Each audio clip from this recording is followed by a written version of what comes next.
नमस्कार, रुचकर मेजवानी विथ अर्चनामध्ये तुम्हा सगळ्यांचं स्वागत आहे। आज मी तुम्हाला एक चिकनची वेगळी बिर्याणी दाखवणार आहे, रेशमी चिकन बिर्याणी। ही जी बिर्याणी आहे ती मटणाची पण बनते, आपण चिकनची करतोय आणि बरेच जण वेगवेगळ्या प्रकारे करतात, पण मी तुम्हाला आज एकदम सोपी पद्धत दाखवते। आपण सुरू करूया।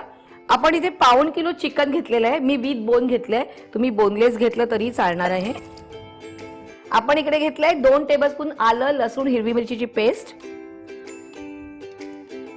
त्यानंतर दही घेतलंय 100 ग्रॅम, पुदिन्याची पानं घेतोय आपण इकडे, थोडी आता घालूया आणि थोडी नंतर घालूया।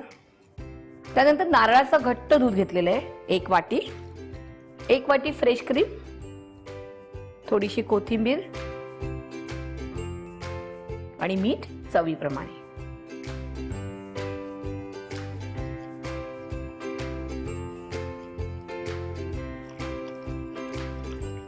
आपण हे छानपैकी मिक्स करून घेऊया आणि आता आपल्याला हे अर्धा तास असंच ठेवायचं आहे।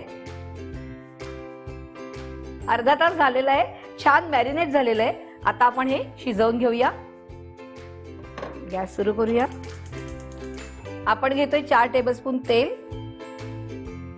तेल तापून द्यायचंय। तेल तापलेलं आहे, आता आपण हे चिकन घेऊया।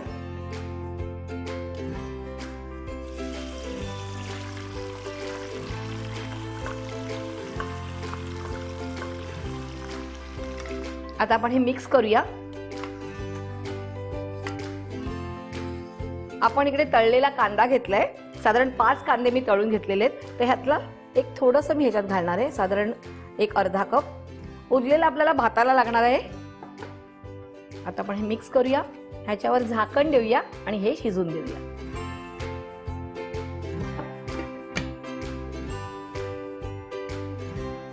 बघूया चिकन शिजलंय का।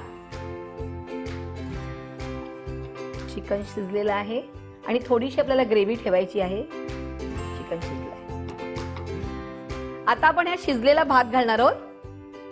थोडा भात घालूया, असा पसरून घ्यायचा आहे आणि आता ह्यावर आपण थोडासा पुदिना, थोडीशी कोथिंबीर आणि तळलेला कांदा असं सगळं थोडं थोडं घालणार आहोत। तळलेला कांदा घालूया आणि ह्या बिर्याणीमध्ये ना मी भात करताना किंवा चिकन करताना पण मी गरम मसाला घातलेला नाहीये, कारण ही थोडी माइल्ड असते। पुन्हा आपण राईस घालूया, तर सगळाच घालूया,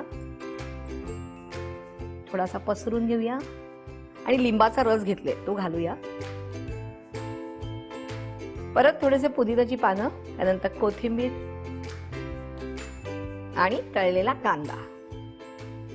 तुम्ही बघितलं असेल की मी ह्या बिर्याणीमध्ये कुठेही खडा मसाला वापरलेला नाहीये, ना चिकन मध्ये, ग्रेव्ही मध्ये आणि नाही भातामध्ये, कारण ही थोडीशी माइल्ड असते। आता आपण याच्यावर झाकण ठेवूया, पण त्याच्या अगोदर आपण इथे थोडीशी स्पेस करायची आहे, म्हणजे काय वाफ वरती अशी येऊन सगळ्या त्या भाताला पण लागली पाहिजे। झाकण ठेवूया आणि वाफ येईपर्यंत वाट बघूया। बघूया स्टीम आली आहे का। अरे वा, मस्त स्टीम आलेली आहे। गॅस बंद करूया आणि आता आपण काढून घेऊया। बिर्याणी छान तयार झालेली आहे, मस्त इथे सगळीकडे अरोमा पसरलेला आहे।